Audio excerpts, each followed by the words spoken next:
Yes, Chris, afternoon, mate. Good to see you. So what's the message been this week, Darren? Just more of the same from the weekend? Yeah, Chris, obviously, last weekend was, for us as a football club, was a real good weekend, obviously, and with being the FA Cup and the coverage of the game.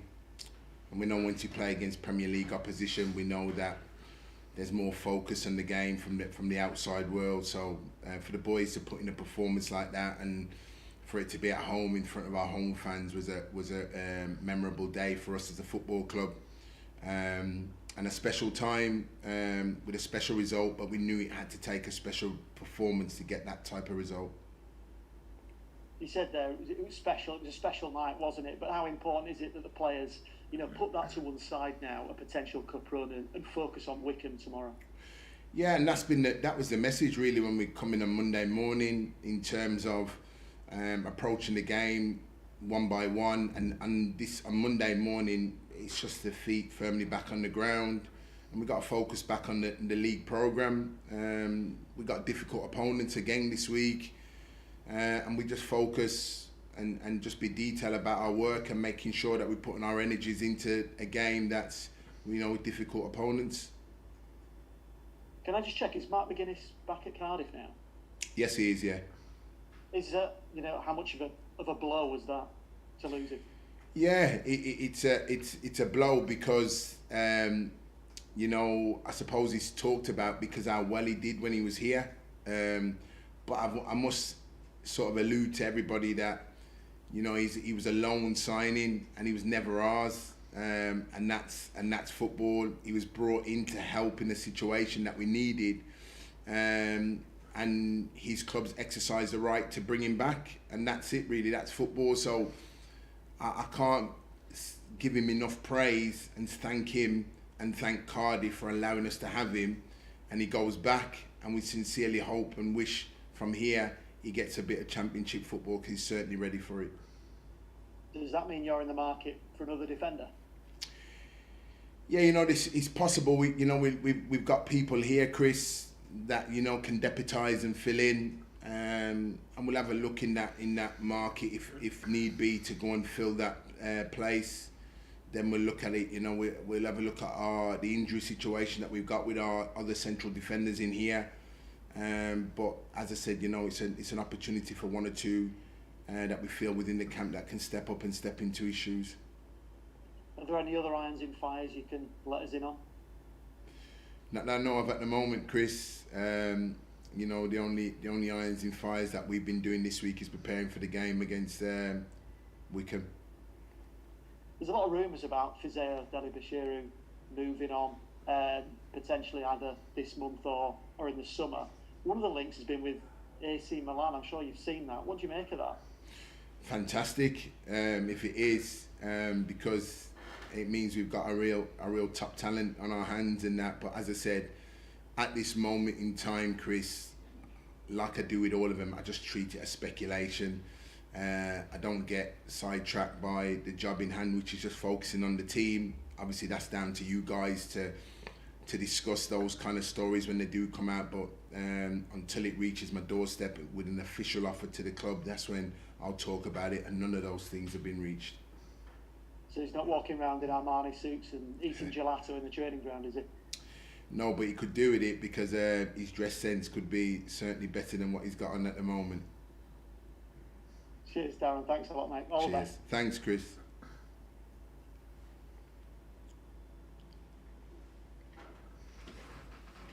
Andy.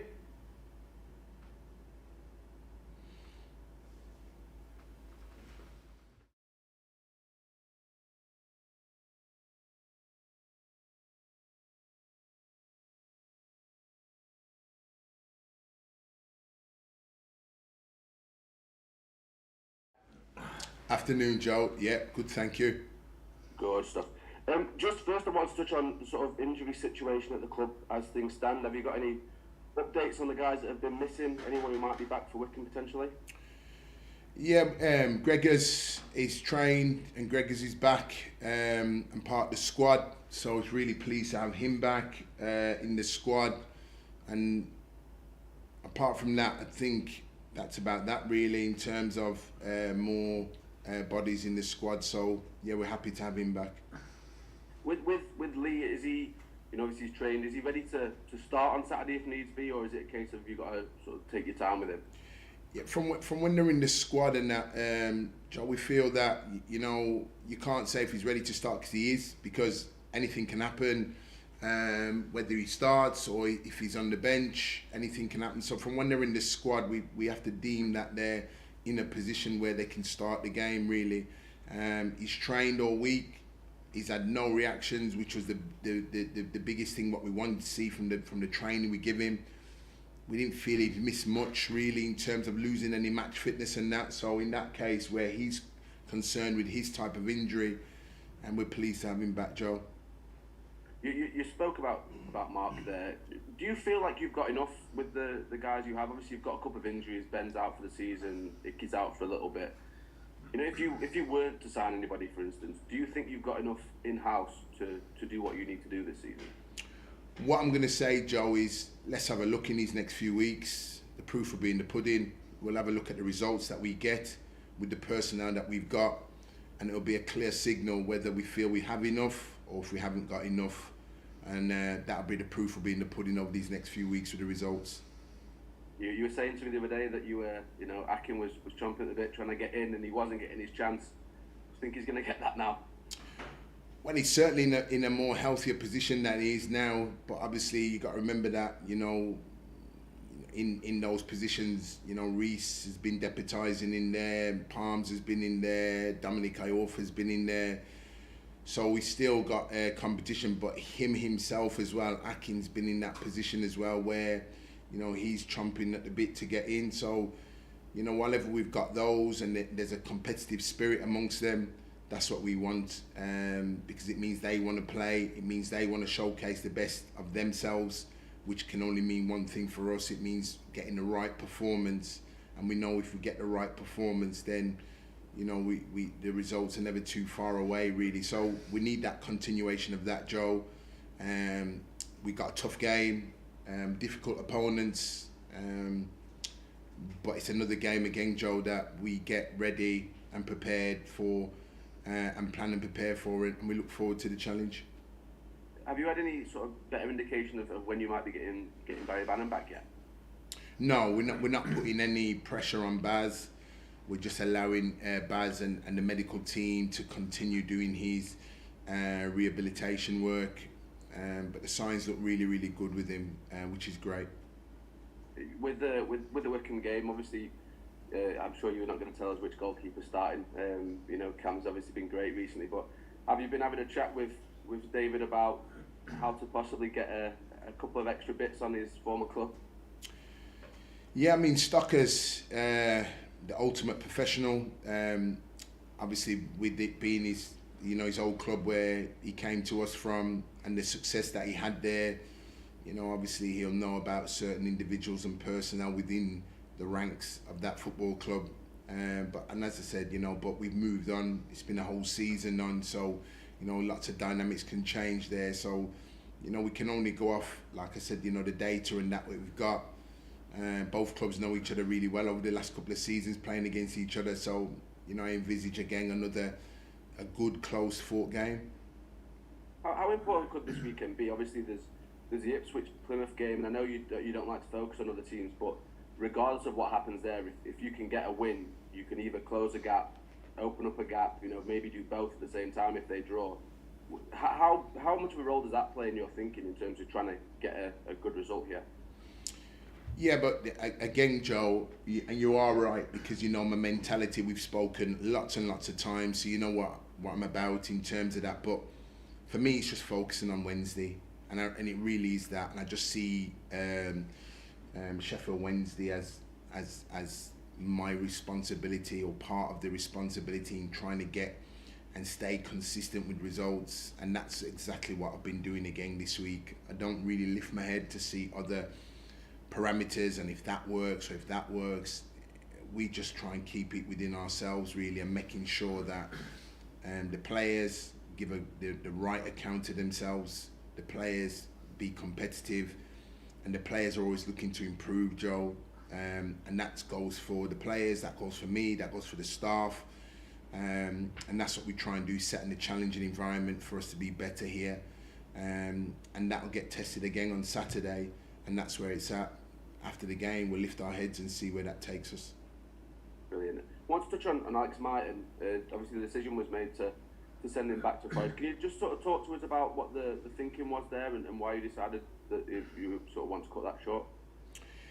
Yeah, the dynamics is football, really, Joe. You can just use football as that, really. And Alex has gone back to Forest. An exceptional man, really, really good. Joe, it was one of the hardest decisions that I had to make. Since being a manager, to look him in the face and talk to him on that level was a real tough decision. And the reason being is because I know being in that position, because I've worked in that position before as a loans manager, so I know all the dynamics of a loan, and I understand what loans are, and that's why I can talk about them openly and honestly, because I've been in that role before where I've had to manage and put people into clubs and take people out of clubs. One thing what I will say, Joe, is no loan's ever a failure, no matter how you look on it. Why? Because if a loan goes good, what went well? How did it go well? Why did it go well? If a loan goes bad, why did it go bad? How can I be better at it? And that can just be the whole dynamics on the pitch. That could be the living away from home. That can be so many different variations that football presents itself. And this is the thing, what I'll just say with it, it's just football, and it's a footballing decision. But in terms of Alex, he's an impeccable individual, a wonderful player. And we thank Alex for his time here and giving us the platform that he's given us at this stage here, and we sincerely wish him all the best. We thank Nottingham Forest for letting us have him, and certainly we wish him well going forward, and we can only thank him again, like I said before, for his time here. Just want to touch on Forest a little bit. I don't know if you've seen the comments from their manager. Basically, he seemed pretty frustrated with the fact that he'd been sent back. Said that he felt that if a team takes a guy on loan, that they should commit to that. I presume, having just lost Mark McGuinness, that probably falls on deaf ears a little bit. Yeah, and I can understand him, and what I would say is, understanding those frustrations. As I said, in the role that I've played before in the loans manager, I can sort of allude to that and understand that.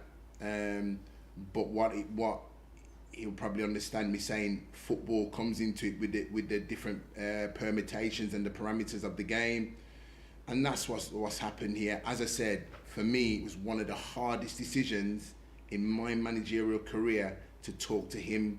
That I will say to you, and these are part and parcels of the job, and it was a different experience. But I'm grateful for the experience of being a loans manager before, that I'm able to articulate myself in the way that I have been in terms of this situation as Alex as an individual and the whole parameters of it, really. Brilliant. Just lastly for me, I sort of wanted, obviously don't want to name names and stuff, but how difficult is it in a January transfer market when prices are inflated, people are waiting to see what happens elsewhere? Is there a part of you that sort of thinks, right, we've lost the centre back, we need to move quickly to get one in? Where do you sit in terms of the timeline of trying to make things happen? It's sometimes in a January transfer window, for those of us that's bought houses or own houses, sometimes it can be a chain, and sometimes you can get into like a deal where it can be a chain. What do I mean by it? Meaning that sometimes you might target somebody, but the club that you're targeting them from won't let that player out until they get their player in. Or within the dynamics of the club that you're getting a player from, there's one or two that are unsettled because it's a January window. So you have to maybe wait, or do you think, I'm not going to wait just in case I miss out on him, and just go for a second or third choice that you might think, it's not quite what I wanted, but it fills the gap. So there's lots of permutations from it.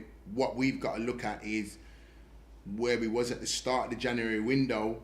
We've certainly, looking at the squad and where we are and judging by the results, we want to be like sort of stronger by the end of the window. So we'll have a look what that presents over the next 2 or 3 weeks, and then we'll go from there. Brilliant. Cheers, Darren. Cheers. Andy, can you jump in now? Yes, can you hear me okay? Yes, I can now. Right, okay. My apologies, there's going to be some kind of repetition here, but not a great deal. I'll try and vary it as much as I possibly can. Darren, good afternoon to you. Afternoon, Andy. So, team news-wise, how are you looking ahead of the trip to Wycombe? Yeah, we feel fine. Obviously, we've got the squads together. We've had a good week's training. Obviously, we've just been settling down from last weekend, which you can understand, and getting back to business as usual and planning and preparing for another tough game at the weekend. When you are in these circumstances, and there's been such a result given the performance against Newcastle, how much of a danger is it that it's after the Lord Mayor show when you return to the league? Of course, Andy, there's every danger of that because of the media attention that's come upon the club and the team over the last sort of 7 days, and I understand it. For me, it's water for ducks back in terms of planning and preparing, because that's just the way my mentality is, and it's something that I've been alluding to the players, is to just focus on the job in hand really, and we've just got to get back our feet on the ground. They're difficult opponents. Wycombe, they have different threats. We've always had good close games against them over the last couple of years, and you know, I envisage tomorrow's game being no different. So we have to get our feet back on the ground, keep focus, and making sure that tomorrow that we're up for the fight and the battle, and we give a good account of ourselves. Yeah, speaking of, yes, battle, and are all the kind of cliches that are generally thrown out for a Gareth Ainsworth side still true as to the dangers that they pose when they get it? It's aerial bombardment. Yeah, you could say that, but and they have got that, the aerial and the percentage game, but also they've got one or two within there that are very, very good with the ball at their feet and the ball carriers, and use the ball very, very well. And we're aware of that really in terms of the threats that they carry. What Gareth's done with his squad over the seasons since I've known him, every year he's added that little bit more quality to his squad in terms of the dynamics that he brings to the game and the success that he brings. He's got more quality to add to that, which makes him very, very dangerous. And we've got to be ready for that in terms of the threats that they carry. So we've got to try and nullify them, and then express our own threats on the game. Because they're coming up on the rails, Wycombe, now, aren't they? After a slow start, they're looking a little bit more like the Wycombe or league placing suggests they're looking a little bit more like the Wycombe we thought they might be. Yeah, and they always are, and they always will be, because they've got a manager there that's been over a decade at the club, knows this level very, very well inside out. Remember, they were bidding the championship a couple of seasons ago, and if you look at their squad on paper, they've got some Premier League players that applied their trade in the Premier League not too long ago, that's in the squad and could be facing us tomorrow. And that's why I talk about the quality that they have in terms of a manager which is solid, honest, hard-working, and his team typifies that. Changing tack, I know that the others have addressed the Mighton situation. Are you actively seeking some form of direct replacement for him? What we're doing, Andy, is it was a footballing decision which I've expressed, and what I will say, Andy, is whilst the transfer window's open and whilst we are in now, then certainly by the end of the transfer window, we'd like to think that we're in a stronger position team-wise. But again, that will be sort of looked upon based on, you know, our results over these next few weeks, because obviously the window's open. We'll have a look at the squad and see where we are, and then certainly when we come to the end of the window, we're able to make a more calculated decision. So I'd like to think that while the window's open, but as I said, you know, we'll focus on the games that we have coming up, and those kind of other bits and pieces will take care of themselves. Do you think, because it's interesting to try and find a gauge on what managers think about what they might do as a broad brush in this window, do you think that you are more likely to have either short-term contracts or permanent as it ever gets in football, or do you think it might be loans in this window as clubs try and future-proof themselves a little bit? Yeah, and a great question, Andy. And you know, if we had a crystal ball, I could look in and say it's going to be this, but all those options that you've just given me then, all of them are possibilities for this window. Why? Because it's a transfer window and it's open. You know, it's usually expressed at this stage that to make permanent signings, it's probably not an ideal time to make them because prices are inflated with players. But it still doesn't go away from the fact that there is every possibility that can happen in this window because the transfer window is open. So I have to agree with you with that is a possibility. When we talk to managers whose sides are maybe struggling to stay in a particular division, there's a need to get players in. They want to improve their squads. For a manager of a side that's obviously trying to win a title and go up, is the January window more disruptive, I wonder? Because you just don't know. Yeah, and potentially so, Andy. And again, you've got great experience in the game of football, and you know you've been watching a lot of games and commentating a lot of games, and you know what this window brings. And yes, it can bring that level of consistency, and you can freshen it up, and you can get one or two in that, you know, that brings that real quality that you can get it over the line. And that is the type of players that, if it is to interest Sheffield Wednesday, it's they've got to be better than what we've got in here and give us that bit more impetus going forward and all over the football pitch. But also at the same time yes, it can be a distraction because it can allow players to lift their heads and take their eye off the ball. And my message has always been consistent to the players. Just focus on the next game because that's the next game what we can do something about. Any of the other bits and pieces outside, which I call the uncontrollables, I don't focus on them, and it's something I've been speaking to the group about. Just control the controllables, which is, you know, the game what we've got to plan and prepare for tomorrow. Because presumably it's a bit like being you've spoken before about being the lone manager. It can seem a little bit like a storm. You know, the phone calls come in, welcomed or otherwise, and you've got to react to that. Yes, that is, and right now, Andy, if I showed you my phone, I've got 200 unanswered messages on my phone now. So it's just incredible, really, in terms. Yeah, I could show you my phone now. It's just the phone calls go every single day from advisors, agents, and you know I try and really scroll through them just in case that other managers ain't rang and that. But there's so much now that just comes in now, because people look upon Sheffield Wednesday in the situation that we're in and probably feel it's an ideal time to get one or two of their clients in to a situation, and they're carefully watching them. That's the only thing I can imagine from their perspective.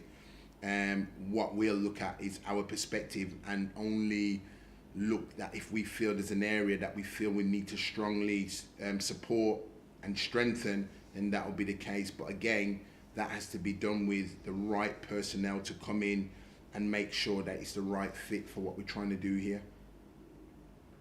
Just finally in all of this, clearly we are, you know, the lads, we're all going to ask about, you know, this speculation and that speculation as the month rolls on. But in terms of having enough players, the right amount of players within the squad, is it more likely to be, look, you're not likely to let anybody else go now until maybe a replacement is found? Yeah, you'd like to think that, and again, you know, I'd like to say that to you, but I'm too grey now, Andy, to say that that's the case, because, you know, in football anything's possible. It really is, Andy. So for me to say that, and everybody listening to me and you listening to me knows that I try and tell it as exactly and as straight as I can in terms of where it is, but I would never say that that would be the case, because we know in football anything's possible. Right. Thanks for your time. Best of luck tomorrow. Cheers, Andy. Good to hear you, mate. So. Darren, how's things? You all right? Afternoon, Alex. How's Michael Heck? We've not spoken about him for a couple of weeks. How's his recovery going, and is everything sort of on track with him? Yeah, Icky, as we know him here, is fine, doing really, really well, and progressing ever so well. And yeah, he's still obviously in with the medical team, and that's as much as I can say to you now. But in terms of his progress, he's doing really, really well, really, in terms of getting back to full fitness. You originally said it'd be a couple of months, which would sort of take us to the end this month, I think, more or less. Yeah. I know you don't talk timescales, but is he sort of on track for that roundabout timescale? Yeah, I mean, again, Alex, he is. And when it gets nearer the time, I could probably shed more light on it. But really, I just want to say, yeah, he's on track and doing really, really well. And the signs look good for him. But still, I can't really allude much on the injury because there's still some time to go on it yet, really, in terms of making a prediction when. How's he taken to it? He's not had an injury of this length for a little while. Is he taken to it with the professionalism that you'd expect? Yeah, and even him, I mean, if it was him, he would have just carried on with it. He just thought it was a nick and a niggle. But obviously the results showed it was a little bit more than that, and it was just as well, really, because his attitude as well was it's a scratch, and he can get on with it. But it weren't that weren't the case at all. So yeah, no, he's doing really, really well. He understands it, but he's doing really, really good. And as I said, we'll wait and see when the doctor and the medical team gives us a little bit more information, a little bit more longer down the line. I was hoping you could tell us a bit about Akinfenwa, where we've only seen half an hour or so of him. In terms of his playing style, it's sort of been noted that after Hennigan and then Heckwar and then McGuinness, that sort of aerial destroyer, if that's not too grand a term, does Akin sort of fit that mould? Are there his attributes? Can he play in the centre of a back three? Yeah, potentially he can do. He's played in a back four, so you'd have to say, of course, he can play in the centre of a three. What he is, he's strong. He's quick across the ground. He's got a nice left foot. He's young, so he's got lots of development in him. But what I like in him, he's got the right appetite for it. And he's certainly in an environment where we'll improve him. He will improve himself. But it's his appetite and his desire, really, in terms of wanting that opportunity which has been presented to him from here. So we're really pleased to have him fit. He's done a lot of volume over the few weeks he's been back, played the games. So he's in a position where, we've seen him involved in the team when he's ready to start a game. Good stuff. How much does Dominic Carroll, for those reasons, the sort of the aerial, what you've lost in those three players, how important does Dominic Carroll become over the next few weeks? Yeah, really, he's important. He was important, over the weeks leading up to this. I'm pleased for Dom because he's somebody that consistently works at his game. He's somebody that wants to get better. And he's somebody, again, that's got the right appetite. And every time when I look at him when training, that he always expresses me somebody that he wants to work. There's areas to the game he wants to improve. I'm not going to shame him, but he's one that wants to stay out on the pitch and do extra work, which is so great to him that he really does. So, as long as that appetite and that desire stays within him, he has to improve and he will improve, and that's what he wants. So I'm really pleased for him, and hopefully his season and his career will keep going on an upward trajectory in terms of where he's at. I want to ask about Fizz as well. Perhaps his form not quite hitting the very high standards he set early in the season. I know there's debate in the fan base as to whether there's a link there in terms of his situation. You've spoken a lot about the importance of him not being distracted by his contractual situation. Is that a concern? Is that maybe a link that you've made? Yeah, absolutely. And Fizz is somebody that we talk to every day in training. He's a young player, really developing in the game. and these kind of talks and the contractual situation can probably be a distraction. One thing he knows is his manager is with him every step of the way, and trying to keep him grounded, understanding the situation, and understand that even though everything's going on, he's still contracted to the football club and he's expected to perform.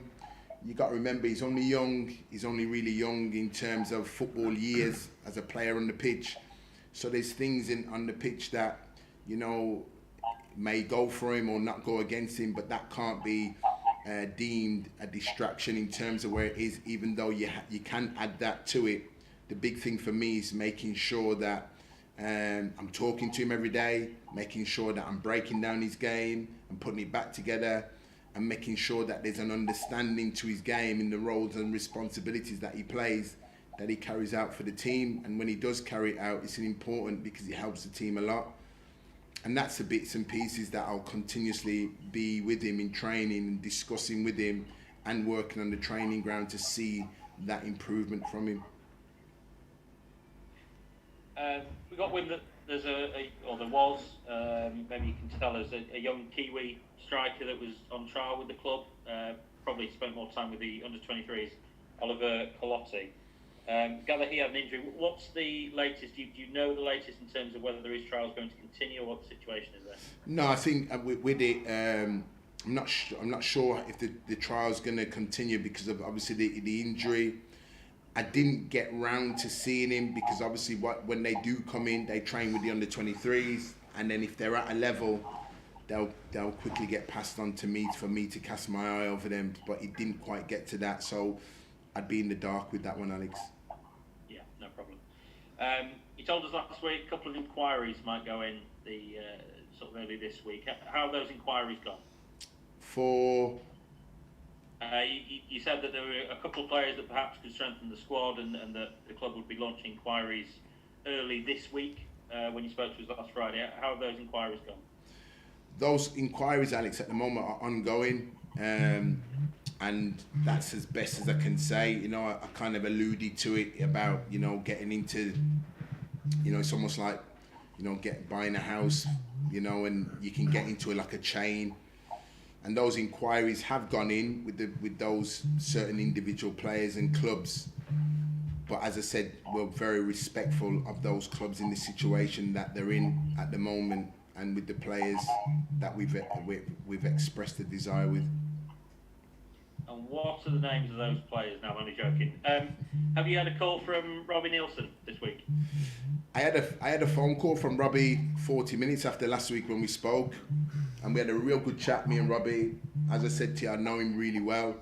We had a great chat last week, and yeah, the chat was really good, and I understand the situation. Callum Patterson staying put come February? At this moment in time, that's the only thing I see at this moment in time, Alex, is that he's with us and he's here in the building and he's staying put, because I don't see anything reason outside of that really to talk about really in terms of that. And if I did feel there was something to discuss, I would do. As I said, I can only allude to, me and Robbie had a great chat last week after the press. It was great to speak to him. He's doing great work up there, and you know, I sincerely wish him well, and it continues, and that's all I've got to say. It sounds like Hearts have sort of opened some sort of talks with him about the end of his contract. I mean, is his situation different to perhaps Fizz's in that he's a more experienced player and you're less concerned that maybe it's become a distraction? Yeah, absolutely. With him, his experience, you know, he's headstrong, he's focused. Every time you know he steps in to perform, his work ethic and his desire for the team is really good. He's got wonderful respect with the group of players, and like I said to you, I see no problem with Pato in terms of where he's at and understanding the situation, and I get and understand the situation. So one thing that it doesn't come in as a distraction in terms of where we're at, because we understand it. It's not long ago with Pato that we were sort of discussing the fact that we're in contract talks with him. Is that still very much a conversation that's ongoing or a consideration with Pato? Yeah, he's open. He's open for it. And as I said, that's something that he's dealt with sort of internally in the football club, and we understand the situation. So, for Callum and for where we're at the moment, we're just keeping focus. And the beautiful thing that we're doing is just remaining professional with the situation, because, as I said, I can't really, Alex, talk about all the possibilities and everything, because I'm just surmising what I'm just talking to yourself and all the supporters what's listening here. We understand the situation, but we don't get distracted from the situation, and we keep our head focused on what we're about in terms of that. And that's what I've always spoken about, and will continue to do so until told otherwise. Great stuff. Thanks a lot, Darren. I'll catch you tomorrow. Thanks, Alex. Hi, Darren. You okay? Good, thanks, Ricky. Good stuff. Just on the Patson stuff, just one last thing. I know Hearts haven't been backward about coming forwards, and quite vocal, haven't they, with Robbie and I forget the guy, the name of their chief executive. Did you was that the gist of the conversation as well, that with him, mentioning the fact that that kind of thing doesn't kind of sit well with you? Yeah, but you got to remember, Ricky, they can be vocal about the situation, because under the rules and regulations, it allows them to be vocal about the situation. So they are, and I've got no problem with that. As I said, let's not, call them that they're bringing anything into disrepute, because they're not. They're really respectful men. They're a wonderful football club, and we understand the situation. But as this moment stands, Callum Paterson is our player. He's signed for us, and we know that if he is to leave from here, then there's so many different red tape that they have to go through the right channels to make it happen. But whilst that's not happened, it still doesn't stop them from discussing about the player in public, because under the rules and regulations they can do. Yeah. Just on the Martin and McGuinness deals, is there any kind of financial penalty passed down, or is there anything involved with that for those arrangements coming to an end, or was there a break clause in both deals? Both break clauses, yeah, in both deals. Break clauses. Yeah. Yeah, good stuff. And in terms of obviously replacements especially for Mark, I know you've spoken about obviously more likely than not that would be a loan signing. Matty Pollock was another name mentioned this week. Does he kind of fit the profile of someone that you would be after, i.e. a championship centre-half? Ricky, what I will say is that first and foremost, let's have a look at the squad, the shape where the squad's at the moment. Obviously the games are coming up, so the focus is on the game. If we do need a player in that position, then I would say all central defenders out there are available. If the ones that are available will be taken into consideration, because it would mean that we've got a shortage in that area. But at the moment, obviously the game's coming up, the results coming up, the performances coming up, we'll be able to review our team and see where it is. And if it is going to come, it's come at a right time, because the January window's open, where we can potentially, if need be, do some business. But again, we'll see over the next few weeks. Obviously, another player that you've allowed to kind of stay out of the club at the minute is Ryan Galvin. They just announced that a few minutes ago. What was the thinking behind extending that until the end of the campaign?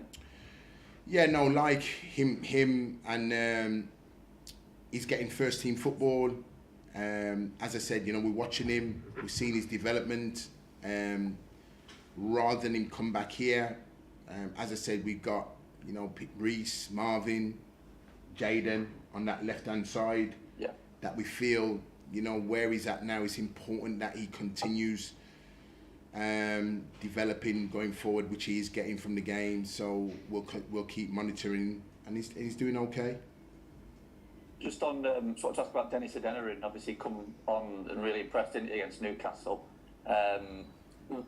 Is he kind of ready for a start tomorrow? Obviously Wycombe's one of his former clubs. I think his last league start was a year ago, which is obviously a long time. Is he ready to go in from the off? Yeah, he's ready now. We feel he's ready now to step in again. As I said, with Dennis, we've had to nurture him back from one or two unfortunate injury situations that he's had, and certainly for where he's at now, we feel he's in a position now where we feel he can start games. As I said, he come on for 45 minutes last week against Newcastle, and those 45 minutes at the level of the game and the tempo of the game, he did extremely well. So we feel now he's in a position that, you know, as and when we call upon him, that he can start games, and hopefully have the strength to see out those games as well. And obviously Wycombe tomorrow, familiar face in Lewis Wing. Didn't quite work out, did it, at Wednesday for him, but he's showing, I suppose, what he can do at this level. His last game, I think he scored two out of the last 3 games. He scored some, real long-range strikes. How would you kind of look back on his spell at Wednesday? Because it was one of them, on the face of it, it promised a lot, didn't it? But is it just one of those things where it just doesn't come off for player and club? Yeah, and again, it's another classic way. It's just football. And some things can work, some things can't, and sometimes you can't quite put your finger on what it is. And then some of the places you can go to, and all those attributes that you've got just come through. And it's great to hear that he's settled there. It's great to hear that he's doing really, really well, because again, the beautiful thing for me, that what I can articulate to the listening public, is what a lovely guy, what a lovely man. And I'm really pleased to hear that he's settled there, he's in the right environment there, and he's playing good football, and he's showing good form and confidence. We know about the dangers that he presents, and we know that at the moment he's on top of his game, and he's certainly another individual that Wycombe have added to their squad that makes them better. And just lastly, obviously the youth tie is tonight. It was supposed to be on Tuesday, wasn't it? Are you now not going to be able to get to that with the travel? No, I'm really sad that I won't be there. But I would echo to all the supporters that if you can get there tonight, get there tonight. It'll be a really good game. Leicester, the youth team at Leicester are a good team. They're a Cat 1. And it'll be a really, really good game. But one thing I like with our under-18s, I've seen a real steely, gritty, determined team that seems to be growing in confidence. And they're back down at the S6 tonight. And it's been a wonderful stomping ground for them tonight. So unfortunately, I can't be there, but I'll be listening in from the team hotel down south. Cheers, Darren. Good luck tomorrow. Thanks, Ricky. Cheers. Afternoon, Darren. How are you doing? Hiya, Stu. Afternoon, mate. Just on the sort of general transfer situation, Plymouth and Ipswich have both been very active in the transfer market this month.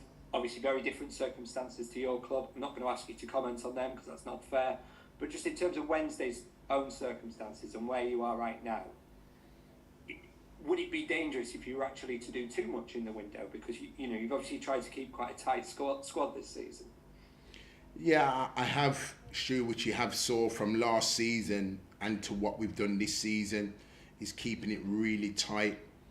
And again, at this stage here now, with still a couple of 2-3 weeks of the transfer window open, the squad that we selected in the summer was a smaller squad but a more versatile squad.